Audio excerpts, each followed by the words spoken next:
Welcome, friends. Welcome to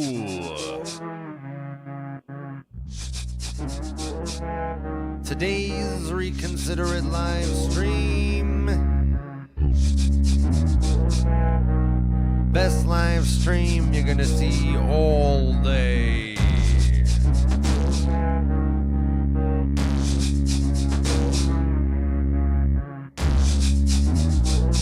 And here on this live stream,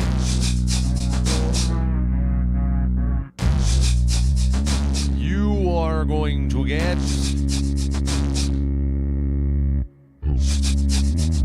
a very nice hour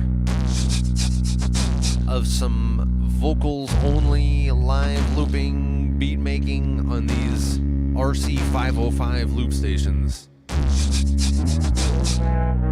And I'm going to be talking about how I'm doing it with the buttons and everything. Man, it's going to be really good.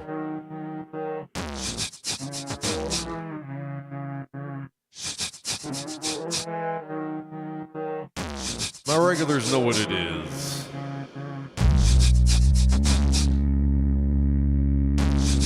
If you are new to the Reconsider It live streams,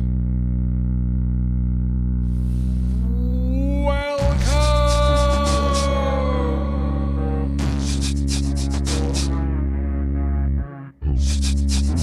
You made the right decision joining us. We want you here.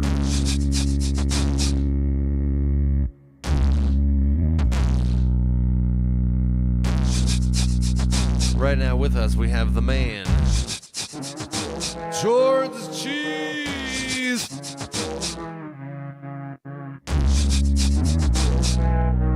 Nice.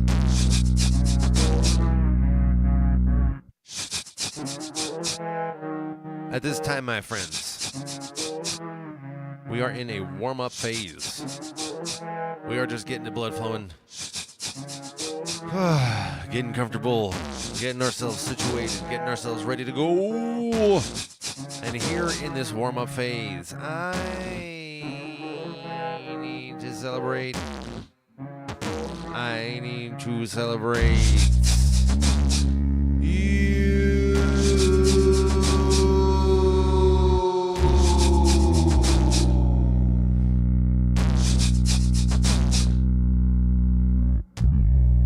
Thank you for being here.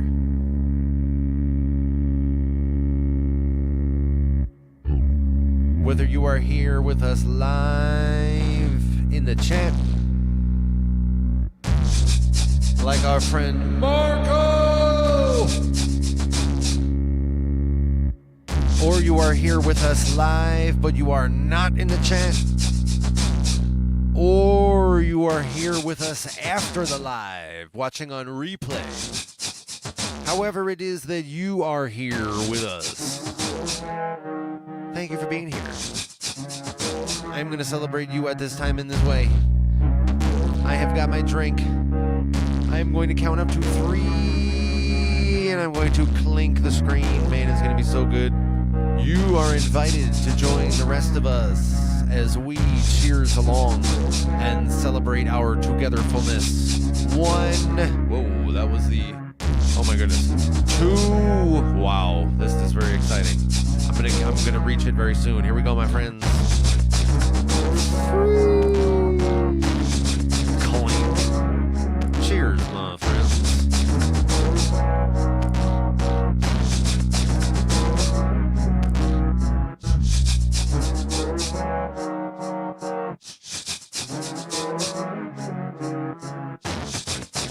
Oh man, that's so good. Oh, I love connecting with you in this way. It's real good.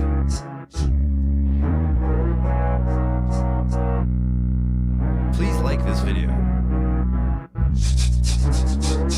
Please subscribe.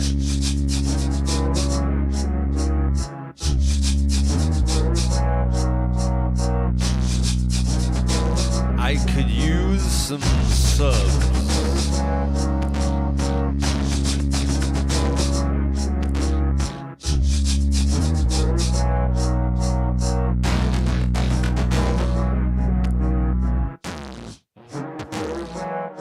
Friends, we have a very exciting 505 beat making stream on our hands.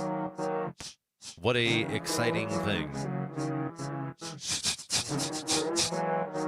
And in the spirit of 505 beat making, I hereby begin. We are going to take a look at this beat. I'm going to be building up more to it. This is just the foundation of the beat. But the point of this stream, the 505 beat making stream, is to supply for a demand. Many people have asked me to explain how I use the loopers, and so I started doing these streams, these 505 beat making streams, in the spirit of saying, you got it. If you are interested in that, I will supply for what you are demanding. To that end, please let me know if there's something you want to know about the loopers as I'm doing whatever. If you're here live with us, let me know in the chat. If you're watching us after the live, put it in the comments. I aspire to provide value for you here and now.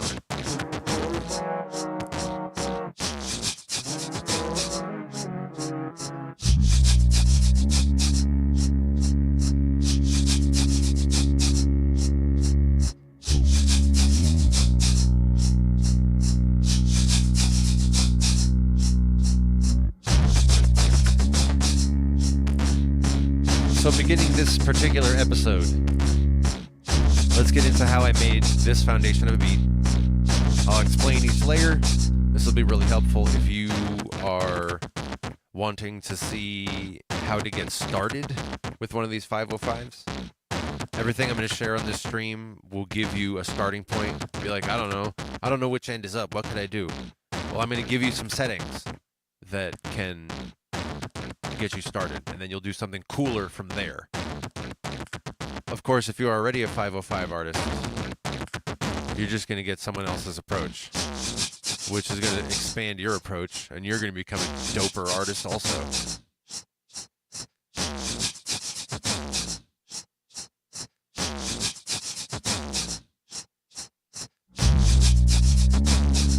Also good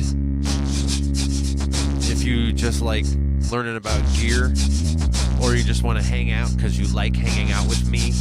Smiley face. Look at this. That's so sincere. Look at this smile.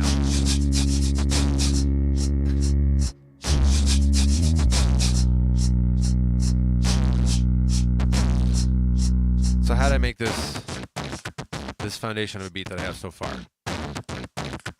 Well, I generally start with a kick on most of my beats, with some exceptions.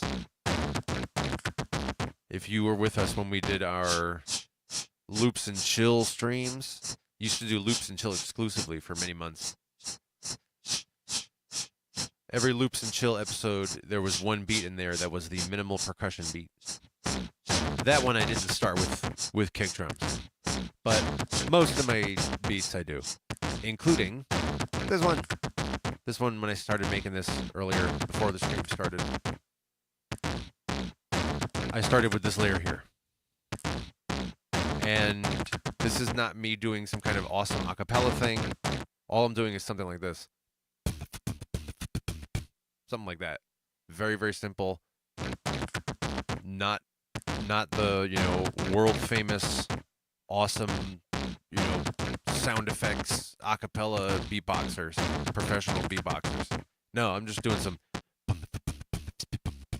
simple. But the looper distorts it. How does the looper distort it? That's what I'm going to tell you right now. So here it is. You can stack input effects in the upper left. For this one, I stacked 2 input effects. I had an EQ, which is like a boost, plus you can adjust the high and the mid, the high, low, mid type of stuff. This has the low boosted a bit. You can play with it further from there.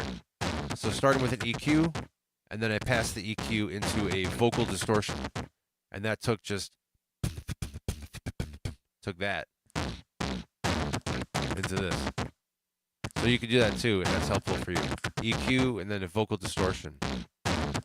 And all the drums have the same effects on them. I just changed the volume level when I recorded.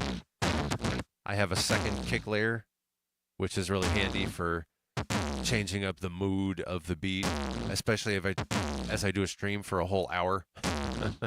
It's really handy to be able to alternate between the mood.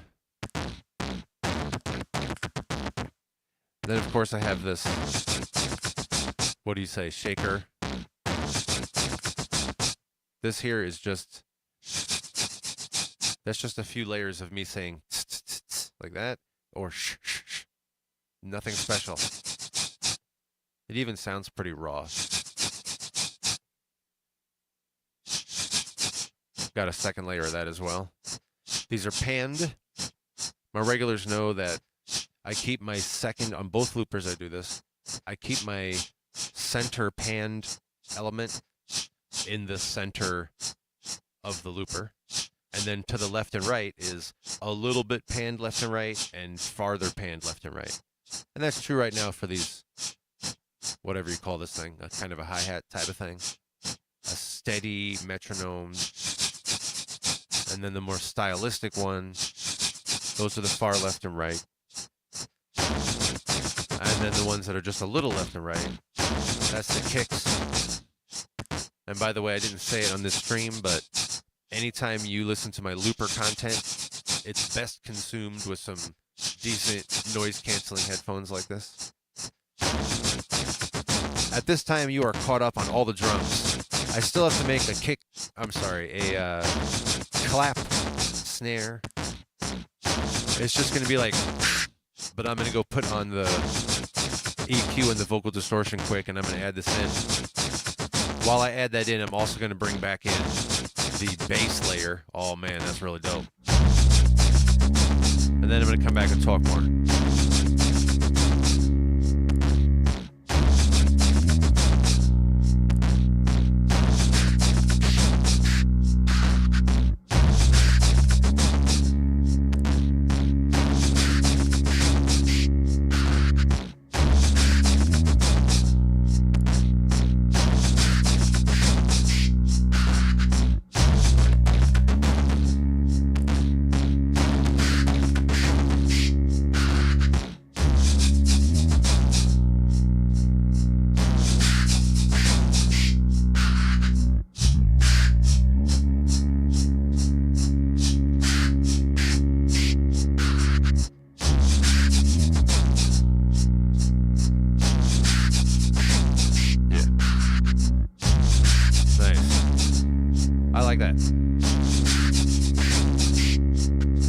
Just these two like shaker hi-hat layers, there's a little bit of back and forth, and especially because of how they're panned left and right, there's an interesting like shaking between them.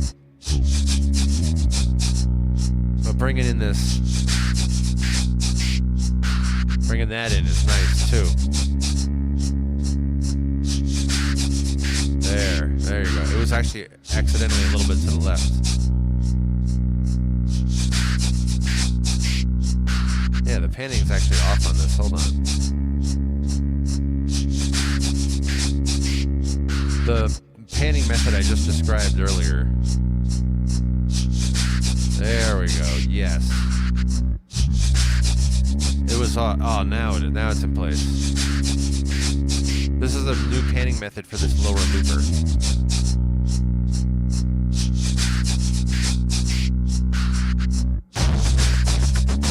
So with all the drums and everything, I also have the output effects that I've had a little bit on here and there.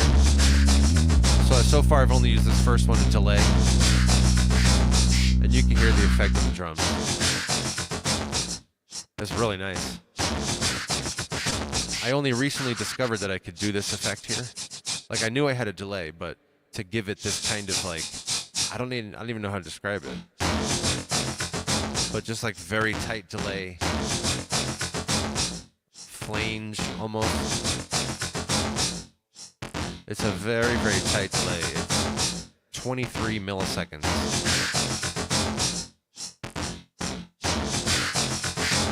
Yeah, that's dope.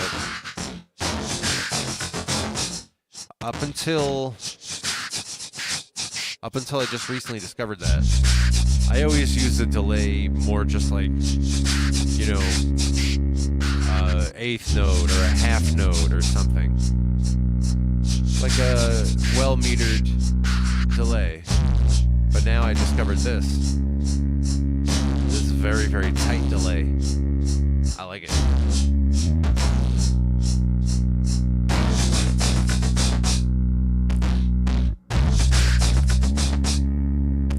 So that's the bottom looper.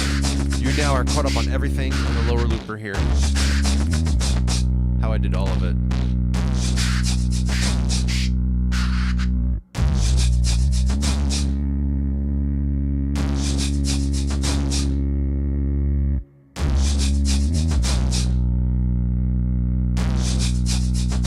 Now that you're caught up on the lower looper, we're going to go and do the top looper. You're caught up on percussion. Lower looper is percussion. Top looper, which is the Mark II, the more advanced looper. Bottom looper is the Mark I. We're going to go up there. But before we do, I see Marco just asked. He's like, hey man, something I always wondered about. The first loop you do, in my case, that's this one. This is the first slurp I did. Lurp. The first lurp. This is the first lurp I dur to dur. Oh my god, this is the first lurp I dur to dur. This is the first loop I did today. Marco's question is, does this first loop, the first one you do, does that set the time for all the rest in terms of how long they are? So it's like this one is, the looper measures it as 2 bars. And so will those 2 bars, as long as those 2 bars are, does that inform how long the other ones are? And the answer is kind of.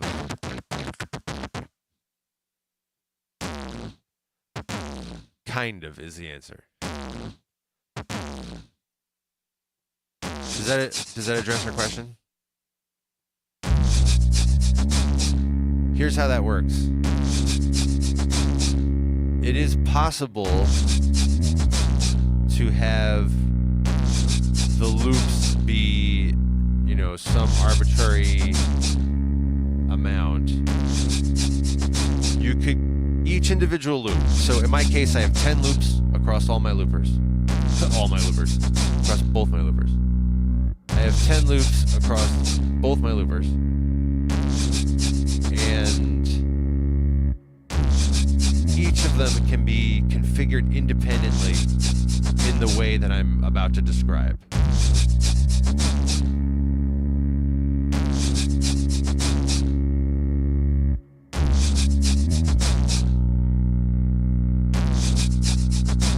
It starts with the initial loop, potentially, and then everything can be measured relative to that. You could configure any given loop to be completely free in its length.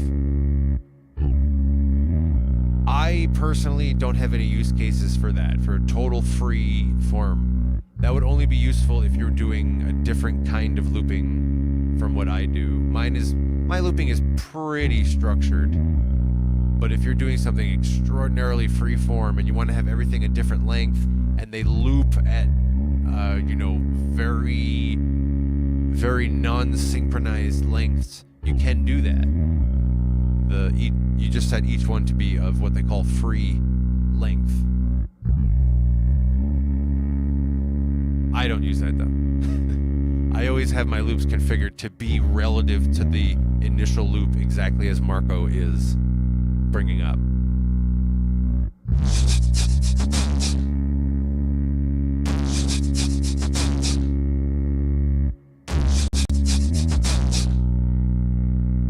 So the different ways that you can configure, assuming you're not doing that freeform, the different ways you can configure is as follows. You can set them to auto, which means it'll match however long the initial loop is. It's not always entirely predictable how many bars the looper is going to recognize your initial loop as. For most of mine, which are pretty simple, just beatbox loops, this one here. That's it.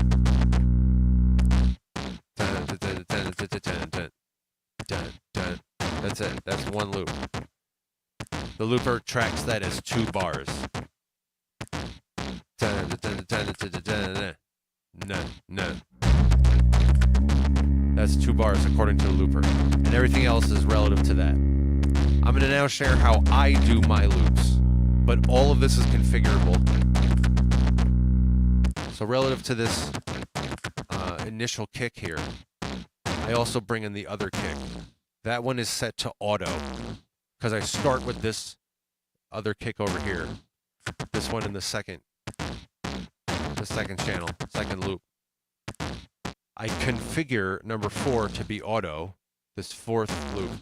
I want it to be auto because I want it to be the same length as the other kick. Then there are these things, the hi-hat shaker layers. I set both of those to be auto as well. So right now, everything you're hearing, this is the smallest length out of everything in the beat. This is all being tracked as 2 bars, according to the looper. How long is a bar? A bar is what you see, this like dynamic red thing going around.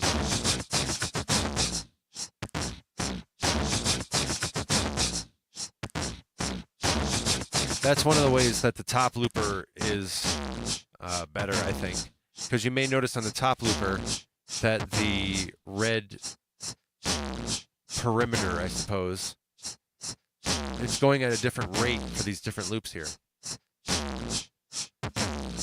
That's because, as far as I know, I would love to be wrong about this, but as far as I know, the way that the red circles here around the perimeter, what they reflect, what they mean, is different on the 2 loopers. And I don't think this is configurable. That's the part I would love to be wrong about. But I don't think it's configurable. On the bottom looper, this red circle going around, it just represents the length of 1 bar. That's it. Just the length of 1 bar, regardless of like how long the loop is. It's like, here you go, I'm going to count 1 bar. There's the bar. Here's the bar. Here's the bar. Here's the bar. And that's nice if you want to know how long a bar is, but it's not helpful because it doesn't really tell you when it starts or stops or anything. How far into its length is it currently? But that's what the top looper does, because these are longer, and you can see it's a countdown for the entire length of this loop. So that's a pretty... I never thought to call that out as a feature, but it is a really nice feature.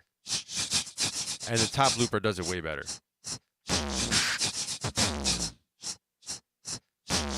Now I just brought in this clap layer. That clap layer is 4 bars long. So it's twice as long as all the others. And you can hear how it's a little more dynamic. Now, from a songwriting perspective, I do that intentionally because the kick and the hi-hat layers, these are really tight. These are meant to be like the skeleton of the song.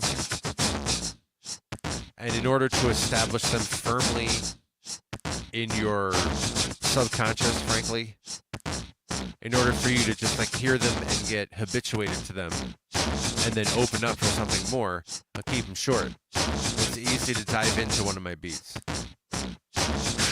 But now I bring this clap layer in,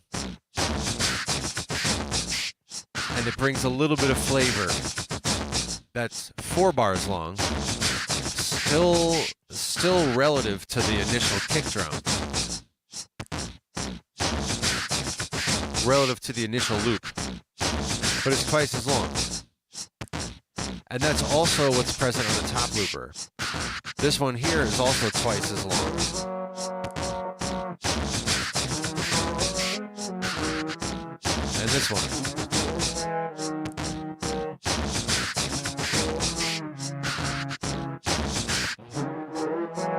So what you're hearing now, these are all 4 bars long.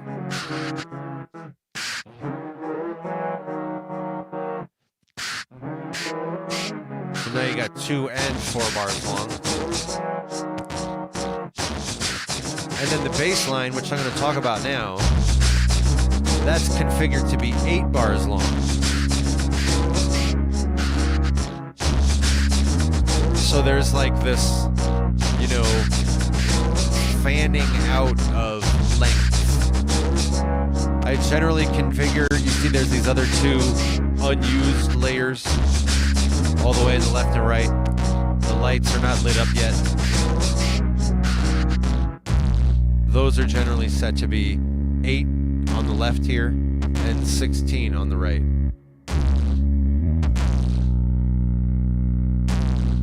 So that's the very lengthy, but I think pretty thorough response on how the different layers are in terms of their length and how that's relative to the initial loop.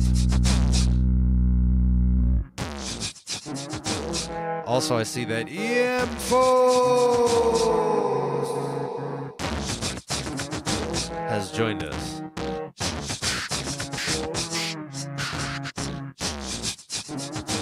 My man, EMFOS, you just had a nice stream happening. EMFOS just did a stream like, I don't know, what, 15 minutes before I started, his ended.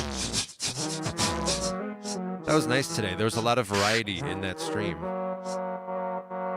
I like the setup as well. It's very well lit. Dope.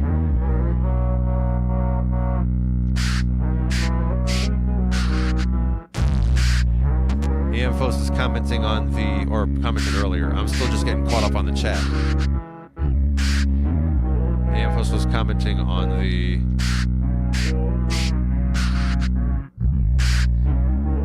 distortion and the delay. Yeah, it's nice. I like it.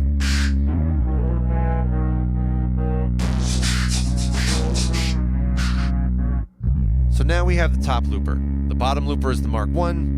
That one I use just for percussion, mostly. Sometimes I might use something else. But these days I use all 5 channels and it's just for percussion. But on the top looper, that's the Mark II that has way more features. One of the features the Mark II gives you is the ability to tune something. So you hear this bass line. This is not me having some really deep voice. Me being some bass singer like, oh. That's not what you're hearing right now. This bass is really just me going like,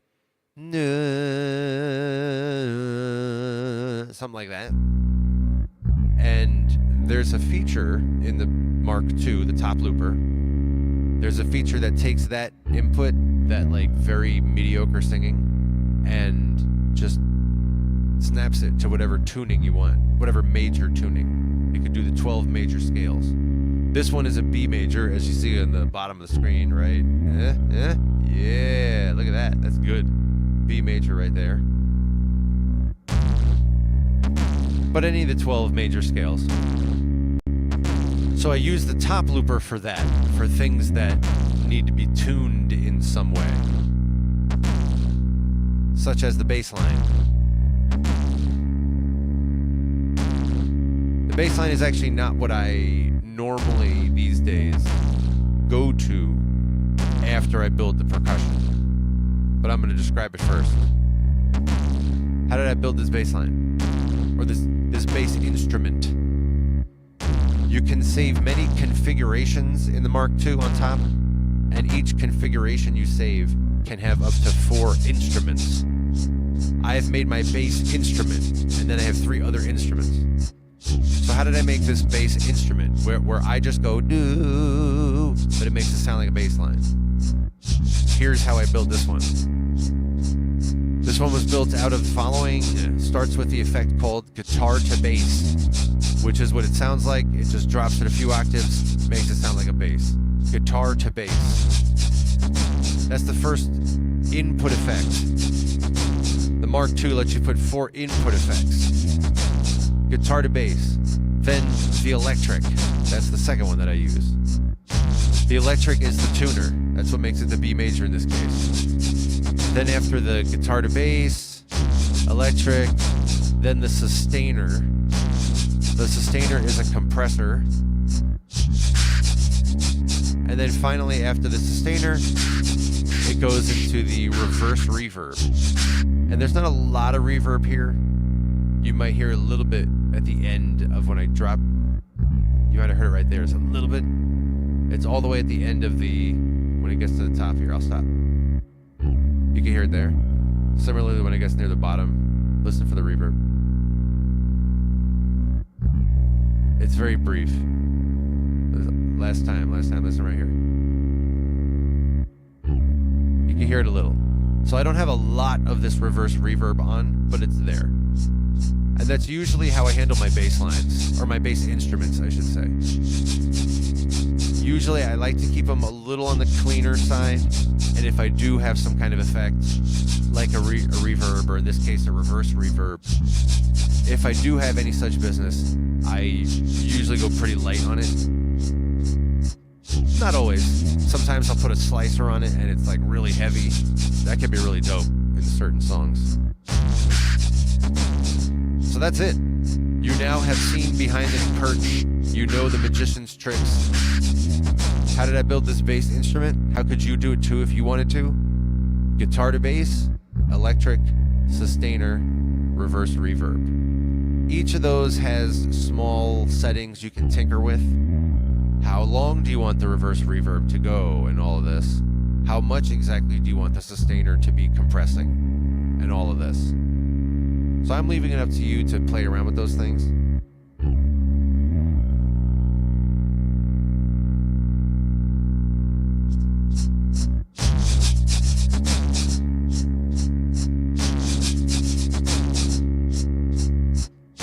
And then after the bass line on the top looper, now we have this other instrument, whatever you would call it.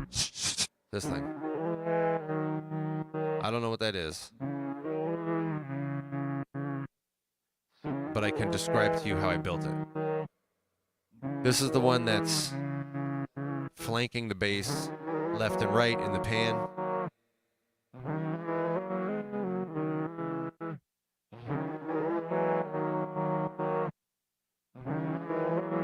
Whereas the bass is center panned.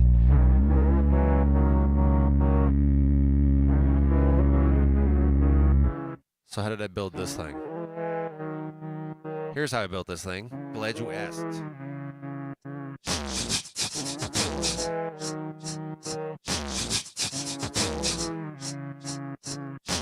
Before I describe the input effects that I used to create this, Marco says, how would you describe the vibe or atmosphere that you're going for? The answer is, I don't. And that I'm glad you asked that question, because that's something that is often the default assumption that most people make is the opposite of what I actually do. So my method is like never, I'm going to say virtually never, because who knows, maybe there's whatever time that but I mean really pretty much all the time, I do not set out and say, let me make something that is, I might say, let me make something that's more chill versus more hype. That's possible. But even that, I usually just do whatever occurs to me right as I'm doing it. That's part of what I mean when I say I'm building the plane when I'm flying it. I'm building the plane while I'm flying it. Is that like, even as my finger is going down to press record, I still don't know what I'm going to do. And then I just go with it. And then I'm just like whatever it is that I do. And I make something like this. And then I just keep adding like that. Every single layer is just me pressing record and like flying by the seat of my pants. Nothing at all like a vibe or a genre or anything, a mood. Nothing like that is on my mind at all. But inevitably, whatever is in me right at the moment that I'm making stuff, that mood or vibe inevitably comes through. So anytime I'm making a beat, you are in fact hearing whatever I am experiencing at that time. And I say this is almost always my approach. There may be an exception here or there.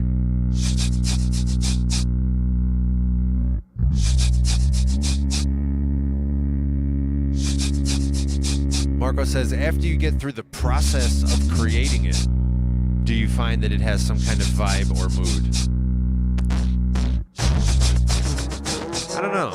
I think the answer has to be yes. There must be some kind of mood afterward.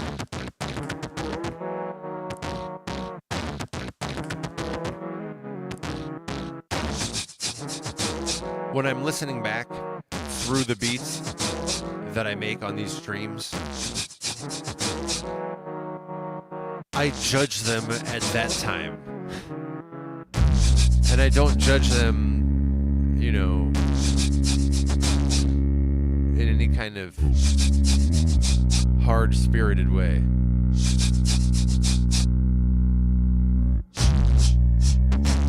I judge them in the sense of like, could I see myself using this? And there's a lot that I throw out. I know this isn't directly addressing, Marco, what you're asking, but I'm expanding the conversation for everyone. And Marco, let me know if by the time I stop talking about this, if you have like outstanding things that I hadn't addressed along the way.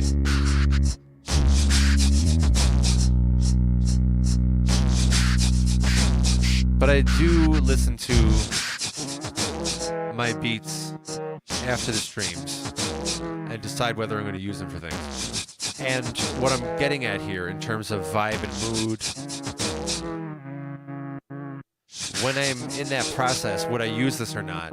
I'm thinking two possible ways. Could I use it as an instrumental? I'll make a little, 2 to 3 minute arrangement of it. Or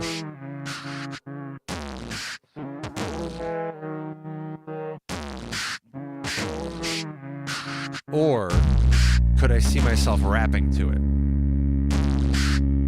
So, could I use it for something? Is how I'm just thinking.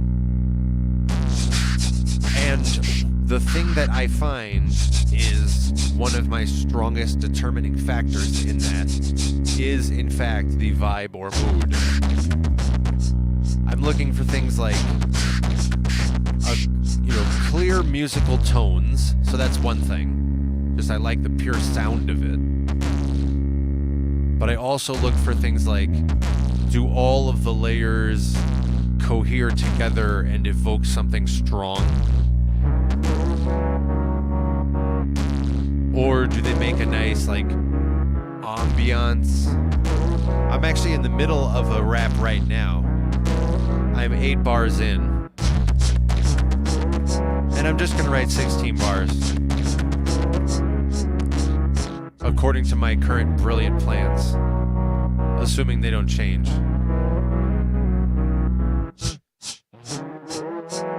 But I'm writing this 16 bar verse, which I like as a format, by the way.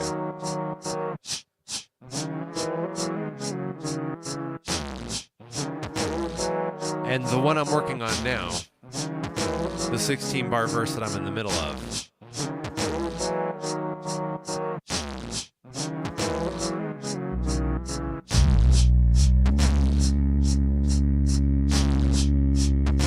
it is on a beat that has like a strong,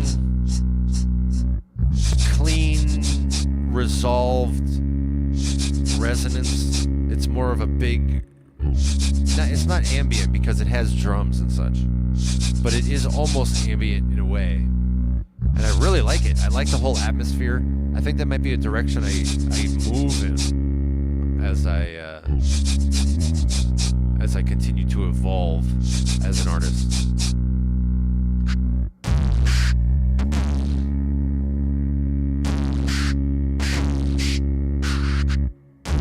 So we still have this instrument here that I used for this one. How did I make this? This thing. Here's how I made this one. This one's a little muddy. That's intentional. Because this one is meant to be almost background. I often, if you watch as I go through my streams, you'll often see me press this button here, this green one, this sort of rectangular green one almost, on both of these. You'll see me press that, and then I'll go do this up here. I'm often lowering them in volume because they're meant to be just sort of part of the infrastructure. They're not really meant to take center stage. They even sound a little loud to me now, so I'm turning them down a little bit. But how did I make these? Let's see, what's this about? This one is built out of a distortion subtype vocal. So it's a little on the purer side of the distortions. But you can hear a graininess to it. Distortion, and then pass that into electric.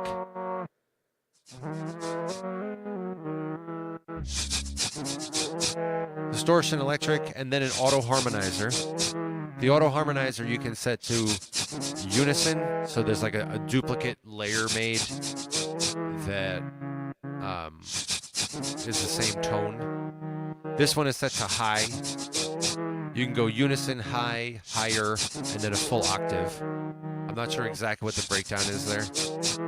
And also low, lower, full octave below. This one is set to high, and you can easily hear that there is a harmonic layer here. And then all of that passed into a tremolo.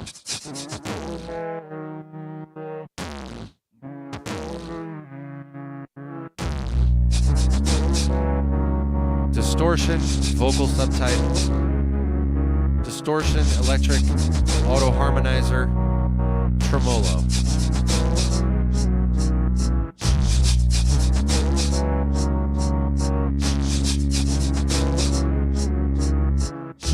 And I see right now that L. Stewart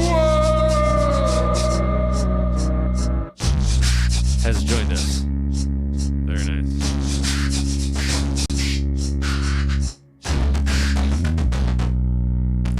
Also on the top looper. On the top looper, I had some delay up here as well. The exact same delay that I have on the drums.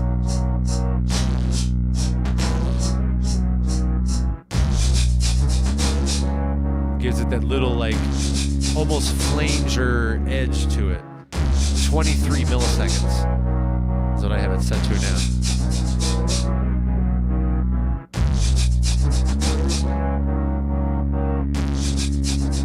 It took me a while to incorporate output effects, dynamic output effects. It took me a while to do. I was always very big on the input effects, but the output effects, I don't know, I had to force myself to do them sometimes. I'm very happy that I do, in fact, do them more dynamically now.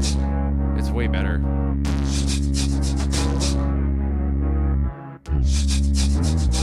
And my regulars know this next detail, that this orange button near the top, this like rectangular orange button, it's probably too small to see, but it says effects on it. FX. That just controls whether the output effects up here are going to apply to that layer. You see that I have it enabled for most of these, but not the middle one. That's my bass layer. Usually I leave the bass off. I don't apply the output effects to the bass. I like to keep the bass as a steady thing through the stream. But not absolutely always. I do apply it sometimes, especially a good tremolo or slicer. That works really well with a bass.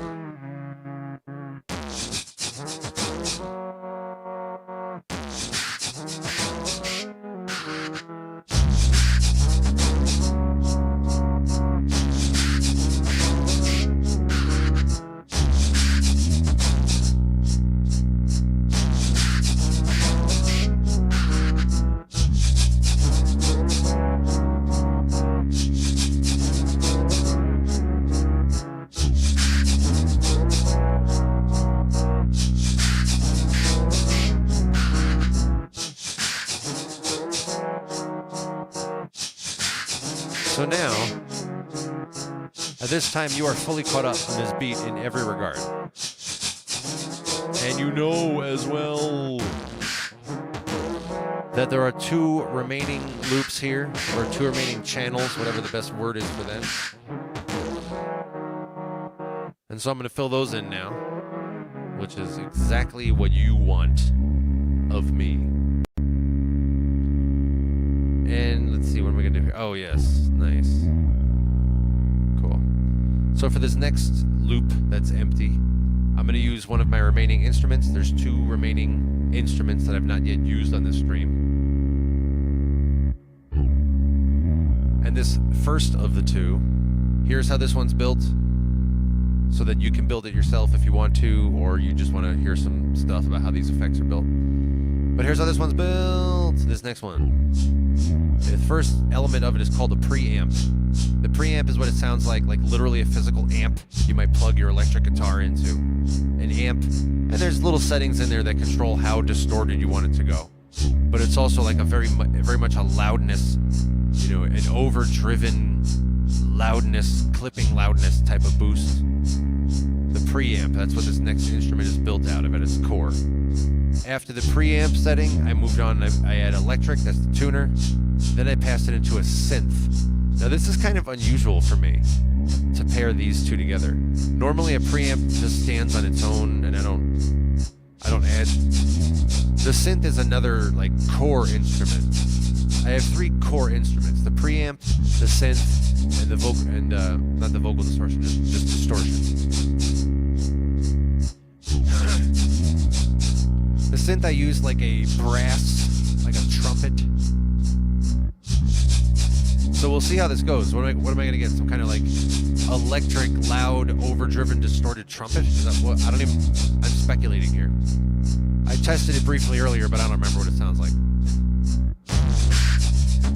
Then all of that, the preamp, electric, the synth, all of that gets passed into the reverse reverb. And you can see that the reverse reverb here is a lighter color. It's pink. This is pink here. That means that that's the one I'm going to dynamically control with this dial here. So that's it, my friends. I'm going to go off the speaking mic, and I'm going to start using this instrument that I've configured here. If you want to try to configure it for yourself, you know how. The preamp, the electric, synth, reverse reverb. Let's take a look at what it sounds like.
This is the new instrument.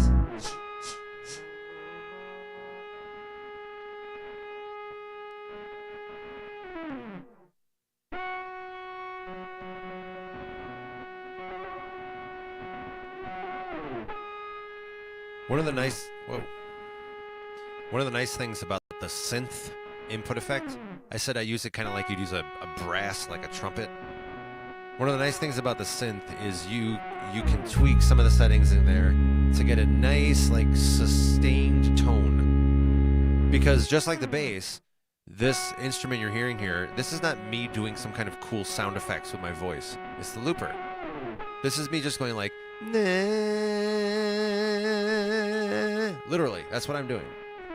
But the looper, because of those sound effects that I listed earlier, and I will list again right now, this is what makes it sound cool. Again, the input effects I used were the preamp, which is like a heavy loudness distortion, the preamp passed into the electric, which is the tuner, the synth, which gives it a flavor of like a trumpet in some way, which you can hear in here, and the sustained clean tone, and then the reverse reverb, which you can also hear a little bit of. I wasn't using that too heavily, but you can hear it in there. Reverse reverb is dope. I love reverse anything.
Pretty nice.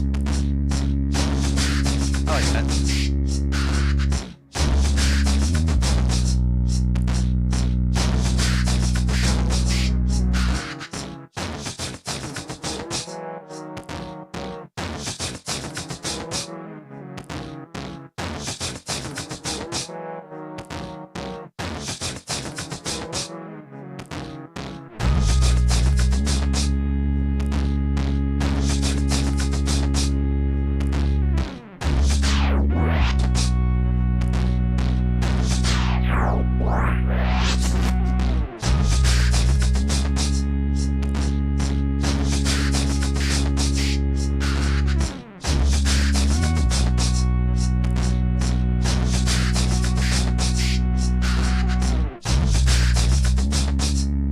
That's nice. This is building up really well. And then there's one more instrument here. One more instrument that I've not yet used on this stream. And one more empty slot for me to fill in.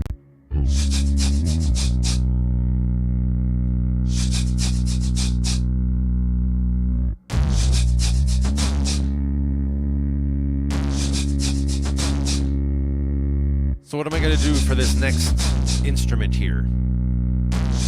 This next instrument that I've pre-configured but you've not yet heard on this stream is as follows. This one also starts with a preamp, so that's going to give it like a loud, you know, angsty punk rock kind of sound to it. The preamp. That preamp is then fed into the electric, the tuner, makes it the B major. And then from there, this is going to be good. From there, it feeds into a modular delay, which is just a type of delay. There's a lot of different flavors of delays on the looper here. So a modular delay, but then that gets passed into a roll one. This is one of my favorite effects. It's like a repeat, but it's like a stacking repeat. So a roll 1. Preamp, electric, modular delay, roll 1. I'm going to go off the speaking mic, go into using the instrument, make a loop. I'll come back. We'll talk some more. It's going to be really good.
Using that effect so much.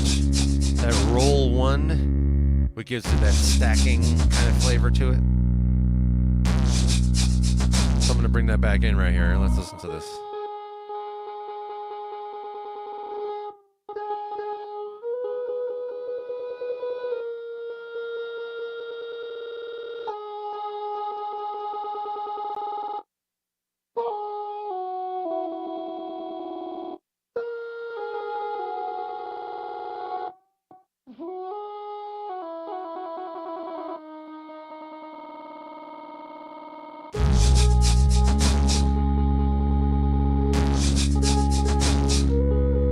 This one, it's got the preamp, and you can hear that it has this like loudness to it, like an overdriven, like maxing out the speaker, gonna blow out the speaker kind of thing. It's got a little bit of that flavor to it.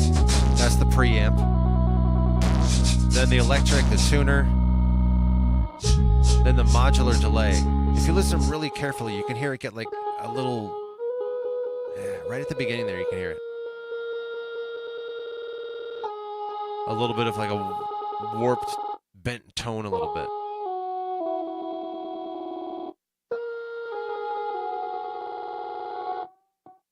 Right there. And here comes 2 more very soon. Right at the beginning. Here, there's going to be 2.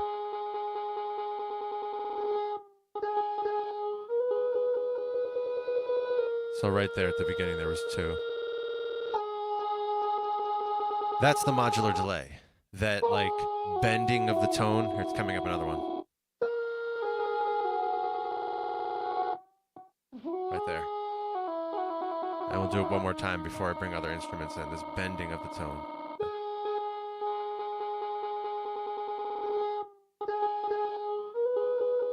Right in there.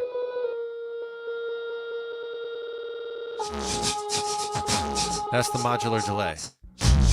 The modular delay is what brings in that like half-tone, microtone bending. But the like stuttering and the stacked stuttering, that's the roll. Oh, I love it.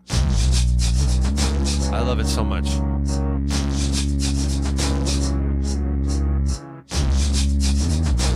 And that layer I just recorded, that's the longest one. Earlier on the stream, we were talking about like the length of the loop. How does the first loop you make impact the length of all the other ones? We were talking about that earlier.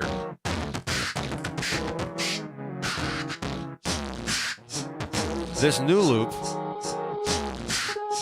this one we're just talking about here, this is 16 bars long, as opposed to all the percussion you're hearing right now, which is 2 bars long. And then there's the new percussion, the clap, and those other layers that are 4 bars long. And then I bring in the bass and the far left Johns that are 8 bars long.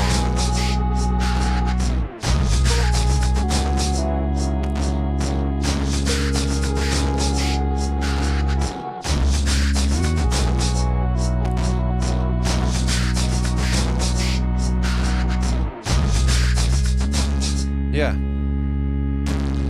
So you can see how they have those different lengths and such. And by the way, earlier we were talking about the way that I configure the lengths of my loops, which is 2 and 4 and 8 and 16. If I'm doing lyrics, I might bump it up to 32. Not because I'm doing a 32 bar verse, but because just like the way the looper counts, it's really 16 bars.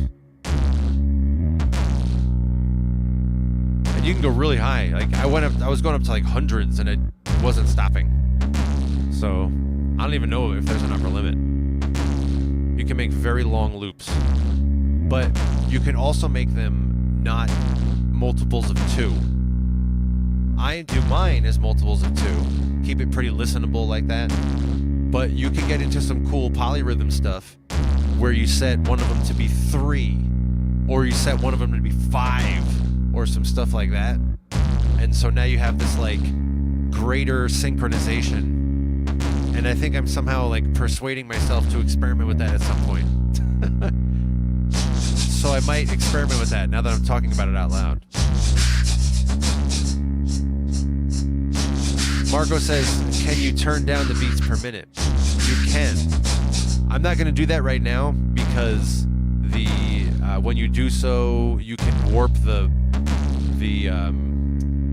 sound wave. Let me see. Hold on. Can I save it? Let's see if I can save it easily. Yes. Dope. All right. I just saved it.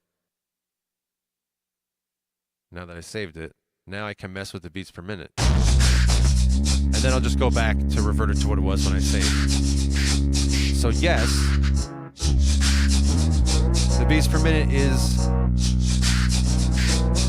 as you see it on the screen, down here, 140.8. But I can change that with the knob here. So it's down to 130.8. And listen to the bass. You see how it's like it got grumbly? That's because the wave file got a little distorted in changing the beats per minute. That's why I usually don't do it.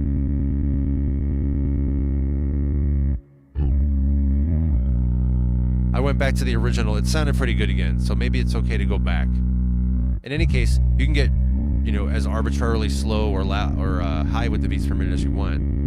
I don't know what the lower limit is. I know what the upper limit is. And you can only go down by 10 beats per minute at a time. So right now, this is sounding really good here. This sounds beautiful. This is 48.8 beats per minute. Okay, 40. It stopped at 40. But now you notice I won't be able to get back to the right beats per minute. We're at 99.0 right now. 119 right now. 141, that's pretty close. But I can keep going. 163. 190. Oh, snap, I was wrong. I thought 200 was the highest. I'm at 230 right now. All right, 250. This is good. If you're not currently exercising, this is the good beats per minute to exercise to. And I'm currently demonstrating the most calorie burning type of exercise you can do. This is working really well. All right. I'm burning so many calories right now. Okay, I'm going to revert to the right actual beats per minute here. Nice.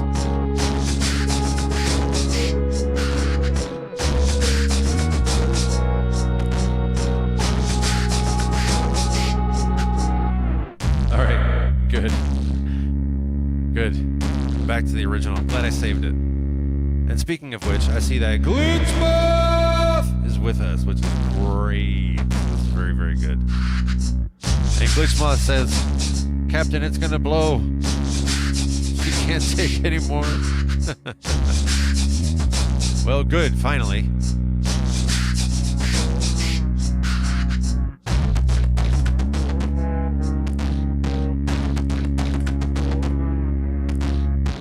$250 beats per minute you could do.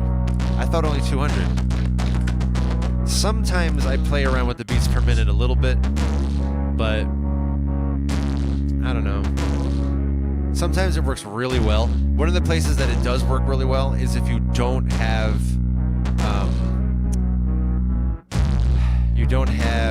well, I don't know if maybe I take that back. I'm not even gonna say it. I had a thought, but I was countering my own thought. So I'm going to refrain at all times. I'm not sure of a clear case where messing with the beats per minute does clearly work. At least on these machines.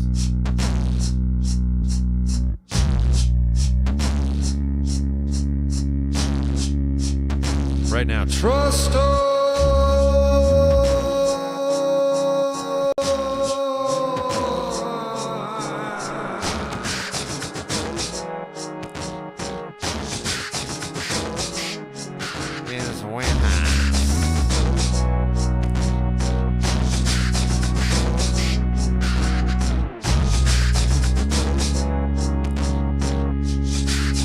Glitchmoss says, can you do one looper at, let's say, 60 beats per minute and the other looper at 120 beats per minute?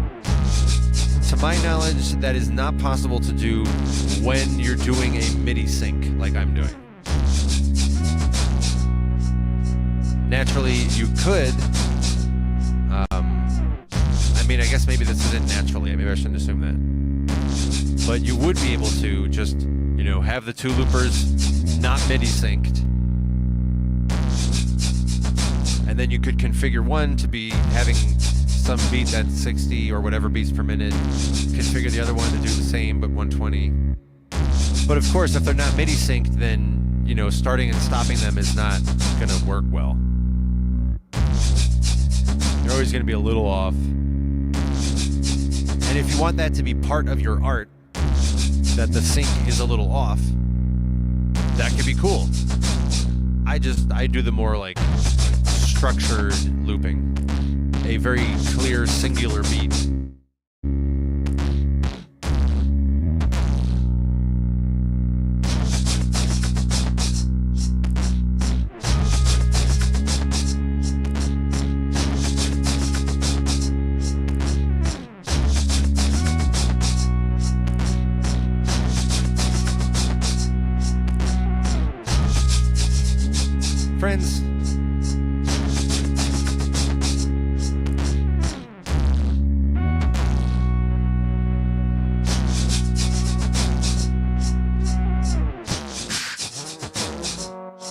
Friends, this has been an amazing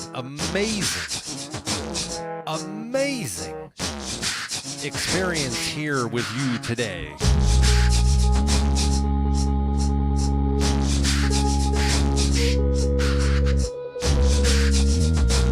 I look forward to this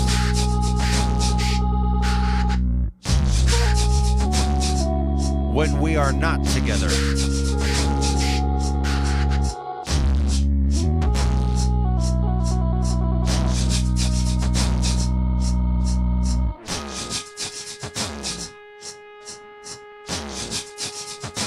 It's so good. Oh, it's so good.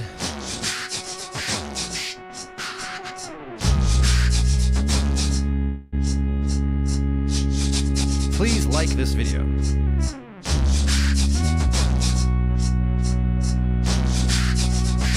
Please subscribe. I could use some subs.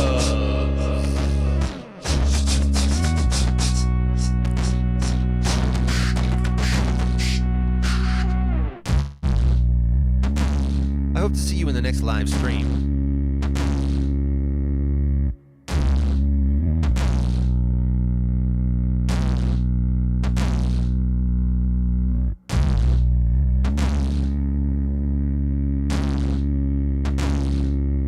My regulars know that we have a variety of flavors of live streams available here on Reconsiderate's Music Sketchpad.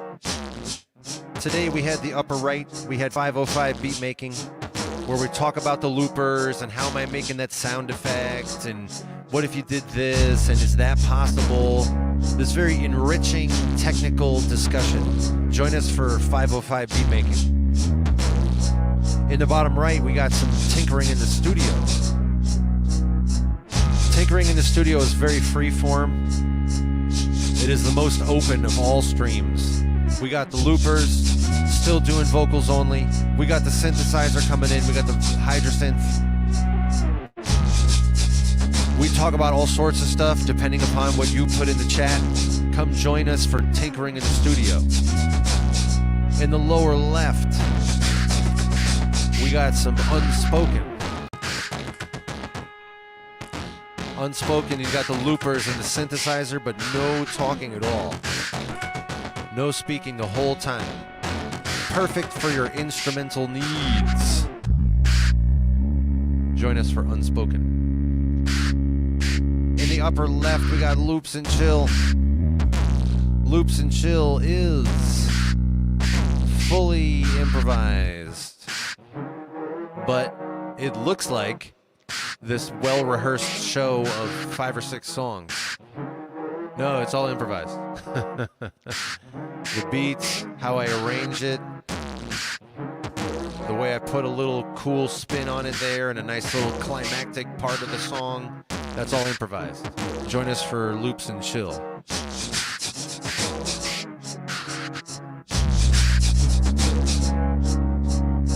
And until then, my friends, I see there's a little bit of chat for me to get caught up on quickly, including the fact that we have been graced by the graceful Dragon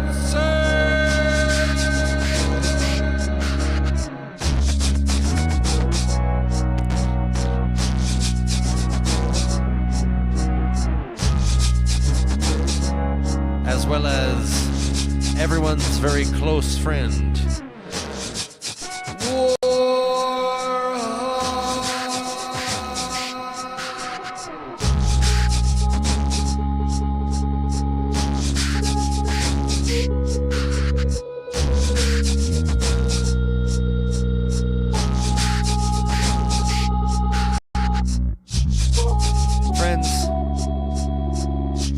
until again,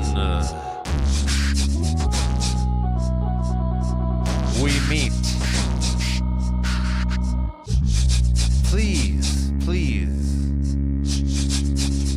Please have a very good rest of your day today. Please permit and allow the rest of your day today to bring you glorious benefits and blessings. Put yourself into a receptive mode. Please allow the rest of your day today to bring you benefits. Please let the rest of your day today bring you all manner of healing and all the nourishment and profit you would need. Please let the rest of your day today bring you new doorway, a new window into a new future. Please let new chapters begin today. Please experience healing today. And I will see you in the next Reconsider It live stream.